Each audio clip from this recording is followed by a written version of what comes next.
وزیر خارجہ اسحاق ڈار کا دورہ افغانستان کتنا معاون ثابت ہوگا؟ بہت شکریہ مجھے دعوت دینے کی. میری نظر میں دورہ ہر لحاظ سے اہم ہے. آپ نے بھی ذکر کیا. اور ایک تو اس حکومت میں یہ وزیر خارجہ کا پہلا دورہ ہے اسحاق ڈار کا. اور ویسے آپ کو یاد ہوگا کہ 2021 اکتوبر میں تحریک انصاف کی حکومت میں شاہ محمود قریشی گئے تھے. تو اس کے بعد یہ وزیر خارجہ کا پہلا دورہ ہے.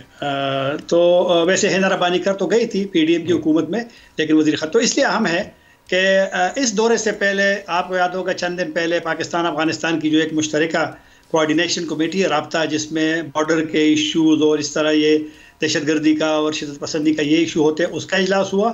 اور پھر افغانستان کے جو تجارت کے وزیر تھے وہ اسلام آباد میں تھے 3 دن تک. تو اس میں ہر معاملے پہ بات ہوئی ہے.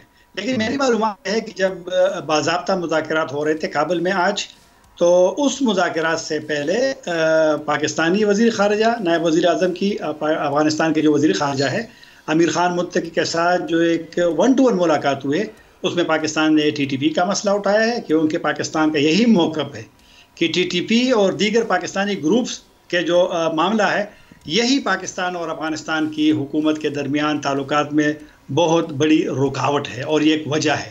تو اس پہ میرے خیال میں اور اسحاق ڈار نے جاتے ہوئے بھی کہا تھا کہ ہمارے جو خدشات ہیں، جنون خدشات ہیں، ہم اس کو شیئر کریں گے. اور میرے خیال میں پاکستان نے شریک کیا ہے. لیکن اب دیکھنا یہ ہے کہ افغانستان کا کیا آتا ہے. افغانستان کو اس طرح ایکشن لیتا ہے جس سے پاکستان مطمئن ہوتا ہے، یا اسی طرح چلتا رہے کہ جو گزشتہ 3.5 سال سے چل رہا ہے. یہ ابھی ذرا دیکھنا پڑے گا کہ ہوتا کیا ہے. سبسکرائب کریں اور بیل دبائیں تاکہ کوئی خبر رہ نہ جائے.